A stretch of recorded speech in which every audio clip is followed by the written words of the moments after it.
Hello guys, good morning.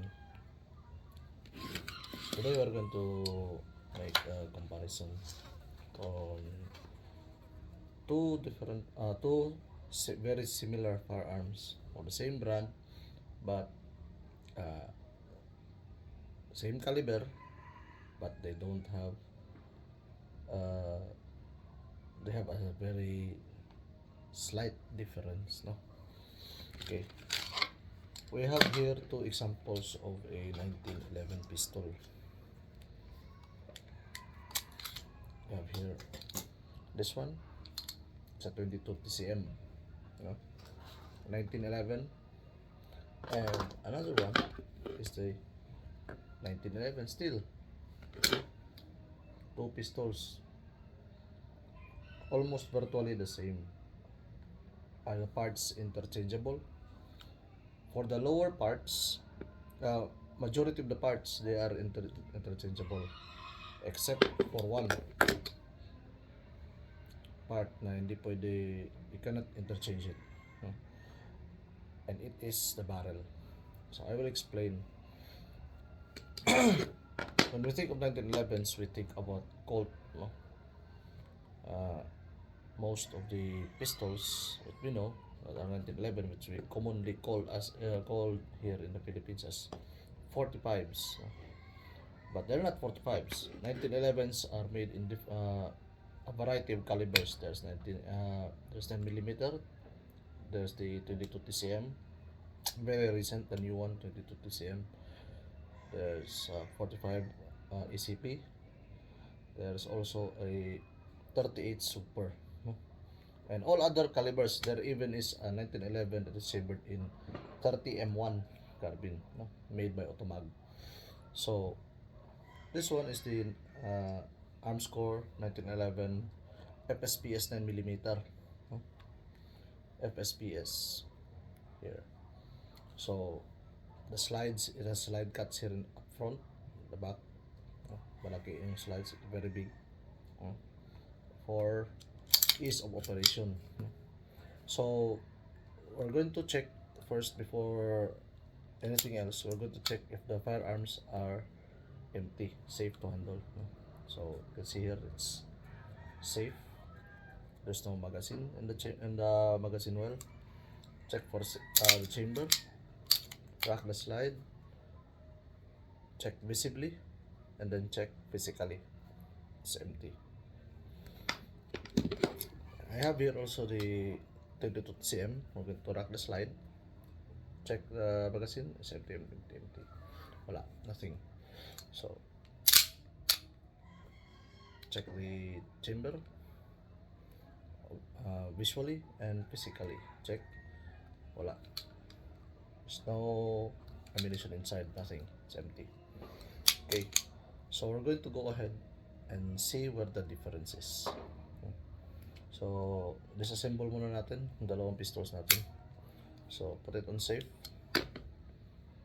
Move the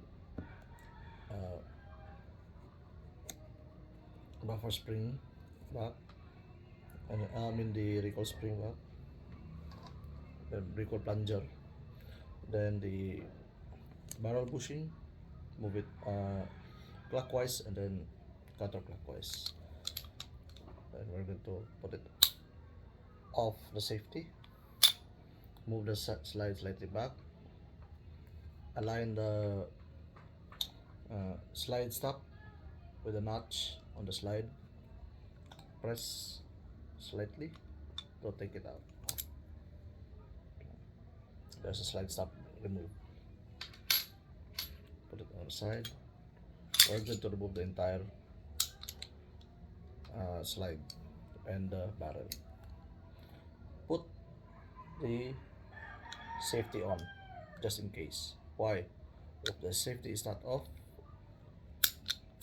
there's a risk that you might accidentally pull the trigger, the hammer slams forward, and it may break.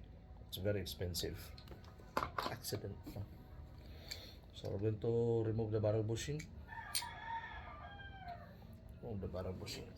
Okay. Then remove the guide rod. By the way, the 22 cm has a full length guide rod. Then we're going to take out the barrel. Here is the barrel of the 22 TCM. Put it dito sa floor. Now we're going to take the FSPS. We're going to do the same thing. Put it on safe. Press the plunger.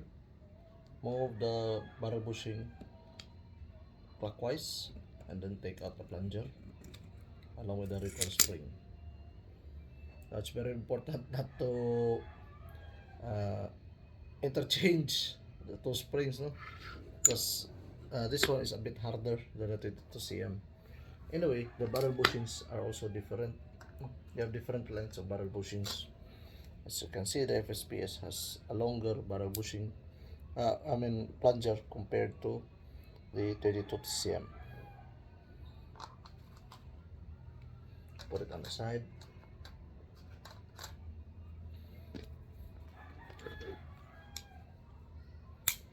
Move the slide just like the 22 TCM. Remove the slide stop that retains the slide to the frame or receiver. Here's the frame.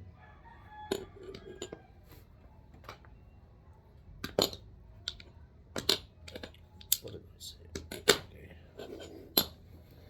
Here is the recoil spring that I was talking about earlier of the FSPS. It's shorter. Compare this to the full length guide rod.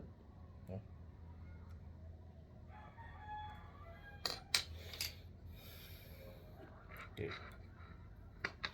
Now we're going to move just like the 22 cm and all 1911s, almost all 1911s, except for those with bull barrels.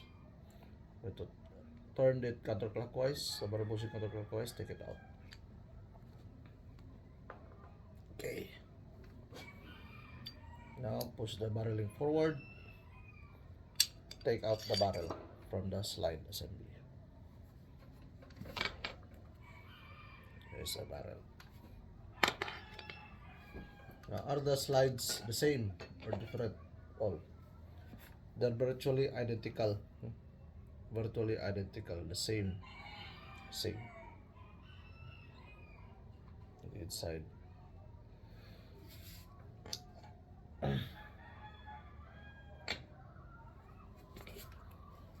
The frame. Virtually the same. Almost the same, no? Except for one thing. The FSPS, look at the inside, the FSPS. Compare it with the 22 TCM. Why is this? Why is this so? Okay. Now here's the explanation. The barrel of the 22 TCM is of para-Clark design. No? It has a ramp, built-in ramp there,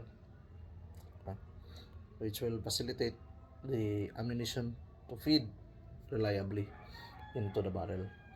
In contrast to the FSPS, which is constructed primarily Colt style barrel, does not have a ramp, but there's a ramp cut into the throat of the chamber. You can see the ramp there. Compare it to this one. See the difference? There is the difference. Okay. Now, can we interchange the slides into the 22 TCM? Can we use it? We will try, no? So, we're going to use the FSPS barrel with FSPS slide with the 22 TCM.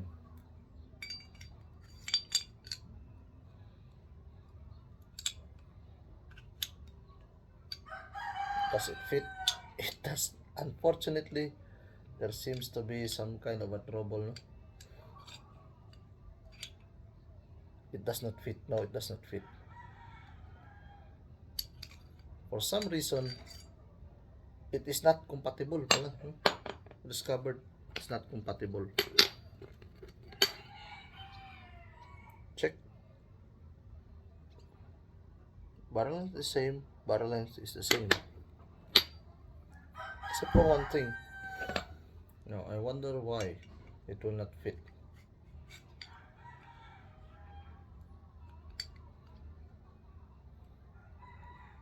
I see now. Okay. The barrel lugs are located in a different position differently. No? See that? The 22 TCM's barrel is shaped in this manner.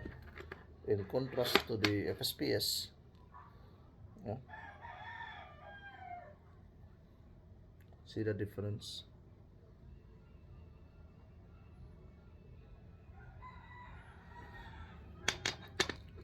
I'm going to try it one more time just to be sure that it does not fit talaga.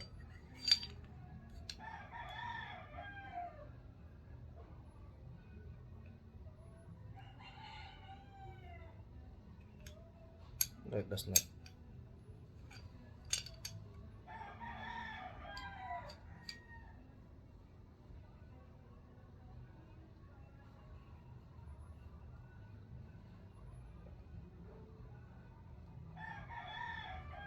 Ah, now I see what the problem is.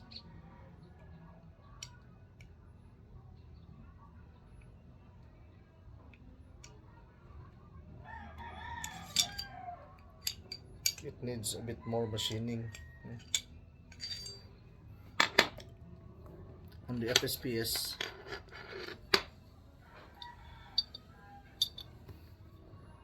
the cut here on the barrel at the top, slightly thinner compared to the 22 cm that is slightly wider. So it does the 22 TCM barrel, the 22 TCM barrel will never fit into the FSPS.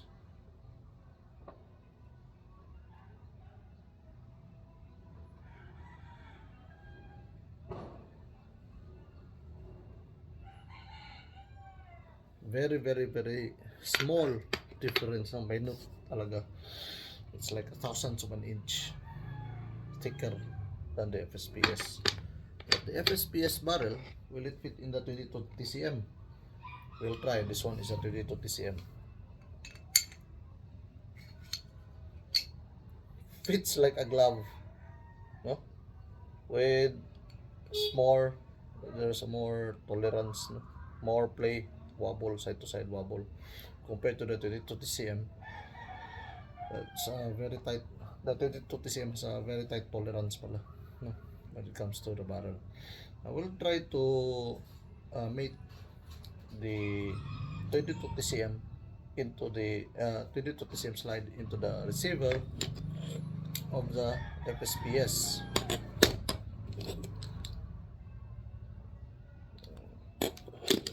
This one, no? We'll make it. So we're going to put the recoil spring guide. Oh, we will use the full length guide rod. We'll try to use the full length guide rod to make a small upgrade here. Full length guide rod.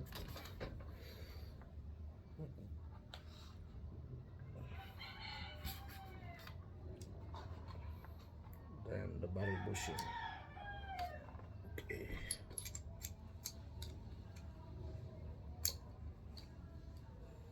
There.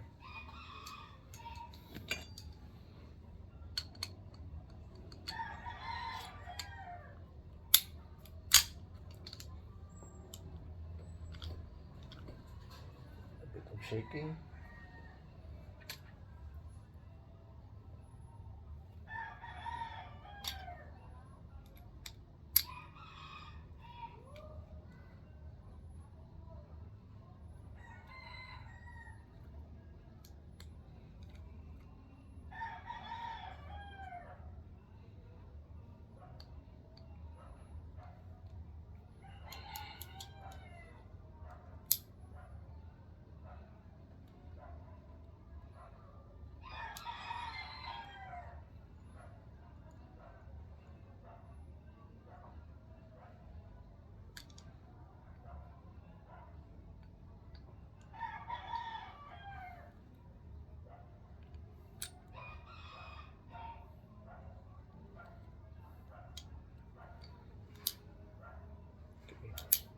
There, it's inside.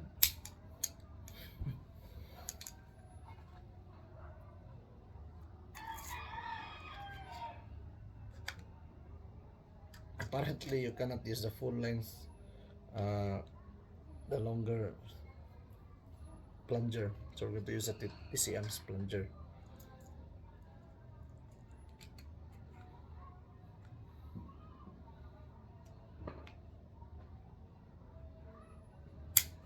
Oh my god, it works.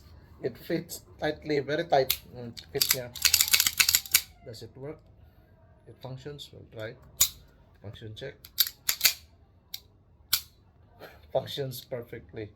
No? Okay.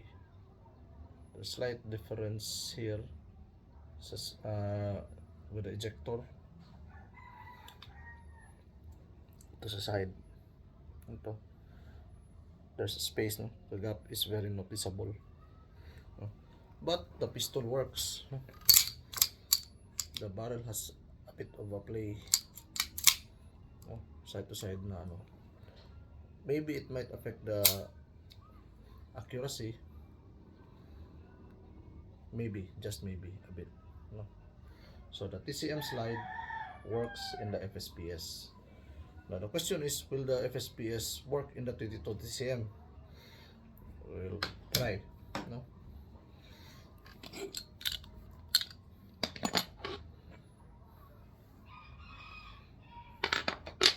Okay, so we know that the barrel does not fit into the slide of the FSPS.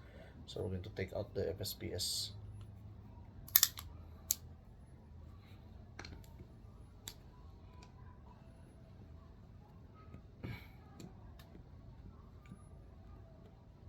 Very painful endeavor.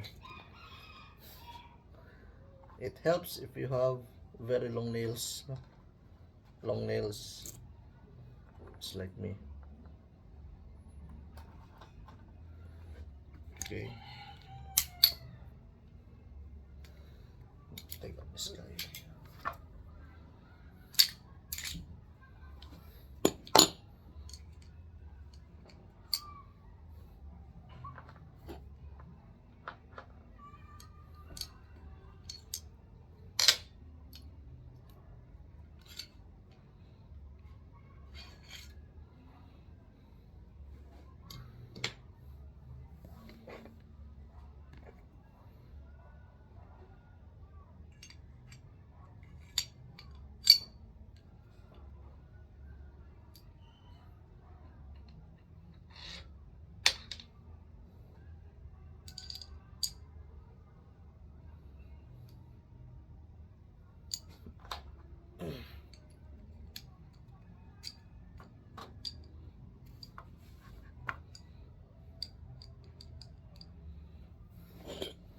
Try the FSPS upper assembly, upper assembly na tawag natin dito, because we have the barrel and the slide and the guide rod already in there, no?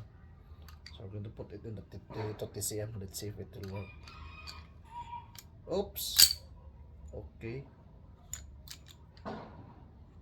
seems to be a bit of a hang up here. Balik guys.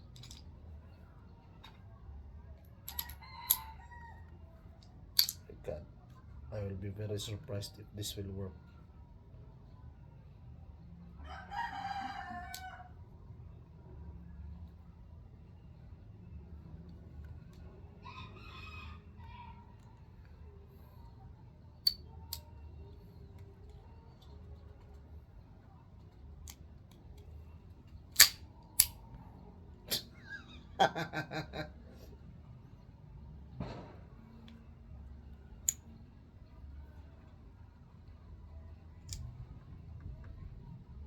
Okay.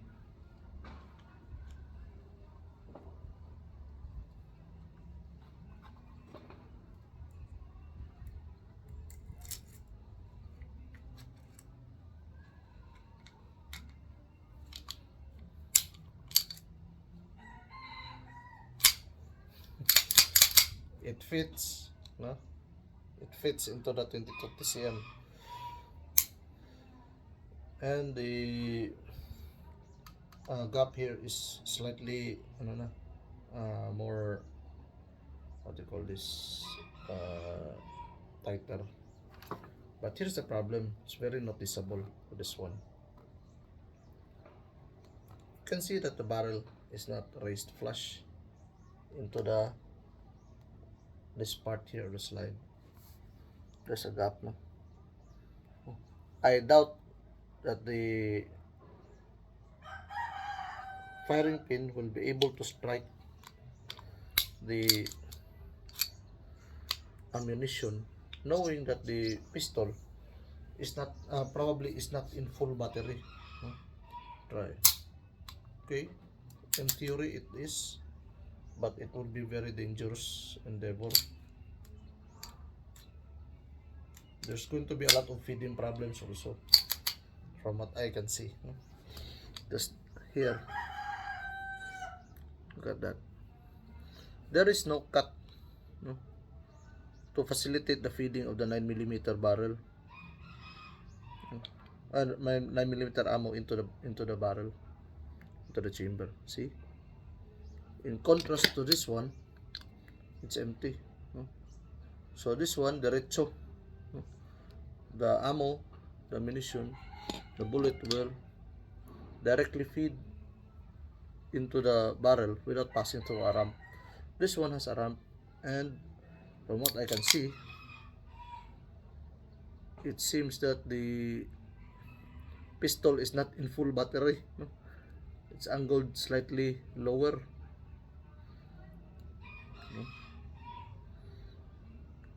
no? We will compare it with the 22 TCM, see how it looks like. But from this point of view, since it can this trigger disconnect is functioning, no? You can operate the trigger perfectly, works perfectly, so it should work, no? In theory it should. So we're going to replace it, put it all back together to the right receivers this time, so that we can compare both pistols more my god,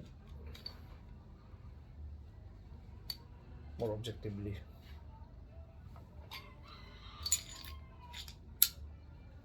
Okay.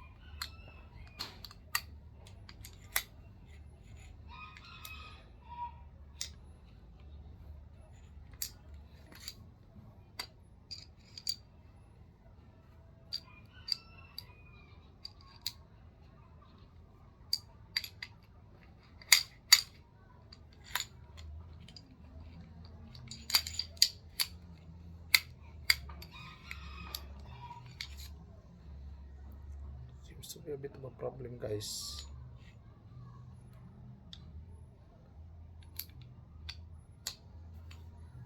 Hold on.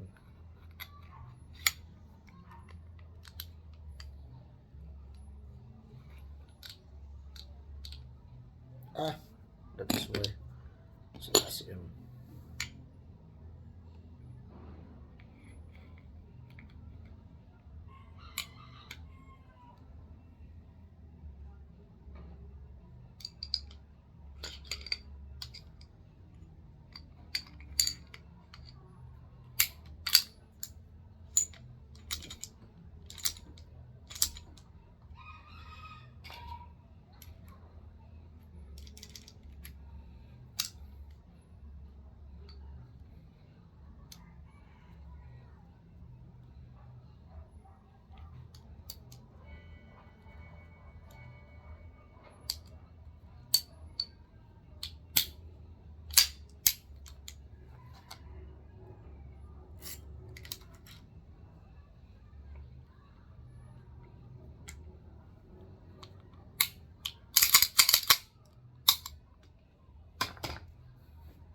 There you go, the difference between the two pistols.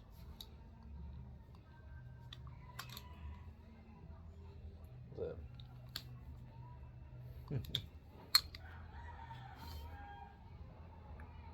we thought that it's interchangeable because I like the slide of the FSPS than the slide cuts of the 22 PCM. But we learned a very good lesson today that it will not fit. By the way, does the magazines work? Given that the barrel that I'm using for the 22 TCM is my 9mm, will the 9mm magazines work? Will it fit? It does. No? It fits like a glove. There. I have 3 magazines here. They all fit.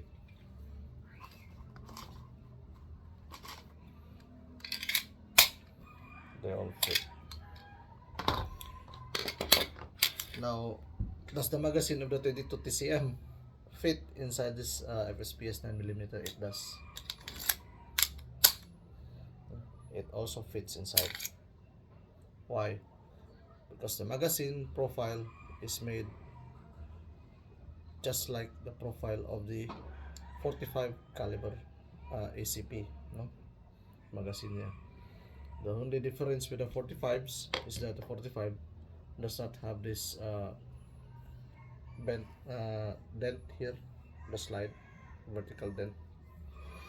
The purpose of the dent here is to facilitate the holding of the smaller, thinner 9mm cartridge into the magazine of the 1911.